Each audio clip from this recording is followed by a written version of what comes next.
Mioma e gravidez, gravidez e mioma. Esses são assuntos que acabam se interrelacionando, até porque eles acontecem mais ou menos na mesma fase da vida da mulher, que é a fase reprodutiva, né? Os miomas são tumores benignos que aparecem na parede do útero, a partir do músculo que forma o útero. Eles formam esses pequenos nódulos. Tem pacientes que têm 1, 2 miomas, tem pacientes que têm 20, 30 miomas, mas são tumores benignos e que atingem as mulheres na fase reprodutiva, né? Óbvio, às vezes isso é mais frequente a partir da terceira década de vida, a partir dos 20 e poucos anos de idade, e vai habitualmente até os 50 anos. A gente pode ter pacientes já na pós-menopausa com miomas, mas em geral essa mioma já existia antes e continuou. E por que isso acontece? Porque se a gente entender que de cada 10 mulheres, 3 ou 4 vão ter miomas, significa que, assim, muita gente tem mioma. Então, o fato de muita gente ter mioma não indica que muitas dessas pacientes precisem de algum tratamento. A grande maioria dos miomas, 60%, 70% deles, são assintomáticos. Então, eles são o que nós chamamos de achados de exame, miomas assintomáticos que estão presentes na parede do útero e não trazem nenhum problema para essas mulheres. Mas 30%, 35% que tem mioma, essas sim podem ter problemas, podem ter sintomas decorrentes desses miomas. E esses sintomas, eles são diferentes dependendo da localização na parte do útero que esses miomas se localizam e do tamanho, do número de miomas que essas pacientes apresentam. Então, se eu tenho um mioma na parte mais interna do útero, a gente chama perto do revestimento interno do útero, a gente chama de endométrio essa parte interna, e são os miomas submucosos, essas pacientes têm mais sangramento, elas têm menstruações que duram mais tempo, elas têm mais sangramento todos os dias da menstruação e às vezes isso pode até evoluir para uma situação onde ela sangra quase que sem parar, ela perde a ciclicidade, o ritmo de ser 3, 4, 5 dias por mês, essa mulher começa a sangrar 10, 15 dias no mês, numa quantidade grande, isso pode levar para uma anemia, essa anemia pode trazer até problemas cardíacos, se não tratada para essas pacientes, mas aí são quadros já de longa duração. Habitualmente o mioma submucoso, o da parte mais interna do útero, ele leva a um aumento do fluxo, tanto na quantidade de dias, então pode durar mais, ao invés de durar 3, 4, passar para 6, 7 dias, e também na quantidade de sangue perdido na menstruação, quantidade de fluxo menstrual.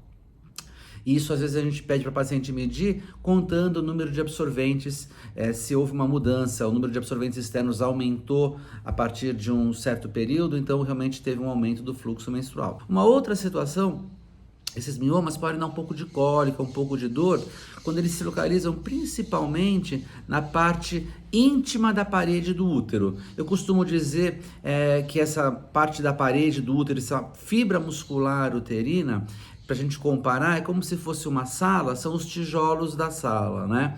Quando o mioma se localiza entre essas fibras, entre esses tijolos, realmente aí a paciente pode ter cólica e também ter um aumento do fluxo menstrual. Então, a associação de aumento de fluxo e cólica. Às vezes os miomas estão nas partes mais superficiais, mais externas do útero. A gente chama esses miomas de miomas subserosos. E aí, esses miomas muitas vezes não dão nenhum sintoma. Eu já tive paciente que a gente operou um mioma de 15, 20 centímetros, que até pouco tempo antes era assintomático. E quais são as manifestações nessas situações? Primeiro, esses miomas podem comprimir a bexiga urinária. Então, essa paciente pode sentir vontade de urinar várias vezes, ou então, essa paciente pode acordar várias vezes à noite para fazer xixi. Esse mioma, ele ocupa um espaço que seria da bexiga e diminui a capacidade de reservatório de urina dessa bexiga. Quando esse mioma está na parte de trás do útero, ele é subseroso, né, na superfície, na parte posterior do útero, ele pode comprimir o intestino. Então, essa paciente pode ter alterações para evacuar. Além disso, né, a gente tem ainda os miomas que estão numa posição muito baixa no útero. Então, a gente tem o corpo do útero e o colo do útero. Pode ter mioma no colo do útero. Mioma de colo de útero leva a uma queixa específica também, que é a dor na relação sexual. A gente chama isso de dispareunia. Agora, os miomas mais internos, aqueles submucosos, eles além de aumentar o fluxo menstrual, Eles estão lá dentro do útero. Você imagina que essa paciente tem atividade sexual, ela engravida, o embrião é formado, o óvulo é fecundado na tuba, vai para o útero. Esse mioma atrapalha a capacidade desse embrião de grudar na parede do útero. Então, os miomas submucosos, eles levam a uma dificuldade de engravidar, e mesmo quando esse embrião gruda, esses miomas submucosos podem aumentar a chance de abortamentos. Engravidou, grudou direitinho, não teve aborto, a gestação cresce, esse mioma pode crescer, essa paciente pode ter dor, e essa paciente pode ter uma outra situação que é parto prematuro. Além disso, o mioma ocupa uma região do útero que era para ser ocupada pela placenta. Ponto. O que acontece? A placenta se localiza numa região outra, então a gente pode ter uma inserção placentária anômala, né? A gente tem um risco um pouquinho aumentado também dessa placenta soltar antes, que é uma coisa grave, que são os descolamentos de placenta que podem ser pouquinho, que não é tão grave, mas precisa de repouso, ou aquele descolamento de placenta mais abrupto, que a gente tem que às vezes fazer uma cesárea de urgência, tá? Então, habitualmente, se essa paciente tem interesse reprodutivo e ela tem mioma que atinge a parte interna do útero, mioma submucoso, a gente recomenda a remoção desses miomas antes da gestação. Para fazer isso, não é uma cirurgia muito complicada, óbvio, tem que ser feita por pessoas que estão habituadas a esse tipo de cirurgia, porque nós fazemos um procedimento que é feito um acesso pela vagina, colo do útero e entramos na cavidade uterina. Não tem corte. A gente chama isso de histeroscopia cirúrgica. E nós fazemos a miomectomia, retirada do mioma, histeroscópica. Então, essa miomectomia, a paciente ela é internada de manhãzinha no hospital, ela é preparada para a cirurgia com todos os cuidados. Nós utilizamos um histeroscópio, é um aparelho que entra pela vagina, colo do útero, e nós fazemos a retirada desse mioma. Habitualmente, no mesmo dia, no máximo na manhã do dia seguinte, a paciente vai para casa e retorna às suas atividades habituais em 2, 3 dias. Eu gosto de pedir para esperar 2 menstruações depois da cirurgia e tá liberada para engravidar. Existem outros miomas, às vezes, que mesmo não estando na parte mais interna do útero, são os miomas intramurais, que às vezes eles são grandes, né? Maiores do que 5, 6 centímetros, e eles podem também atrapalhar o sucesso de uma gestação. Pode atrapalhar para engravidar e pode atrapalhar o sucesso da gestação. Às vezes esses miomas, eles podem comprimir, eles podem apertar as tubas uterinas. E a tuba uterina é o local onde ocorre a fecundação.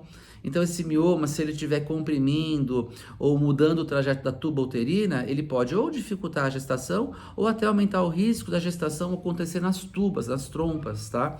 Então, miomas grandes, aí maiores do que 5 centímetros, independente da localização, também a gente recomenda que sejam retirados antes da tentativa de gestação. Então a gente prefere fazer a miomectomia por via laparoscópica, às vezes usando um robô até, mas assim, de todo jeito, minimamente invasiva, por via laparoscópica, com ou sem o robô, porque isso leva a uma menor formação de aderências.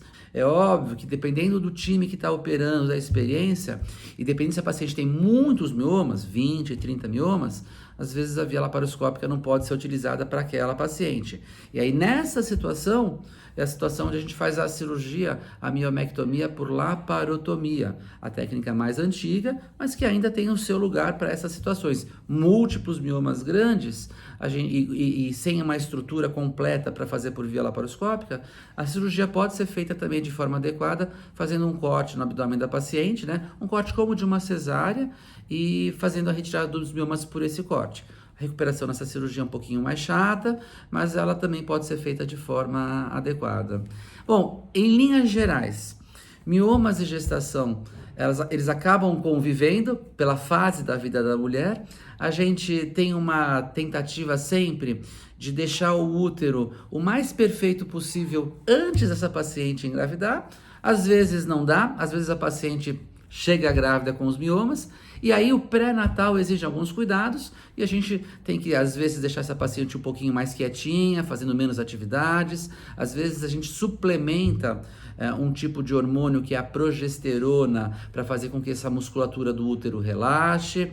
Em algumas situações a paciente aí precisa ficar em repouso absoluto, mas o pré-natal tem que ser conduzido também por pessoas que estão acostumadas a acompanhar esse tipo de situação. Não é raro, mas que estejam acostumadas.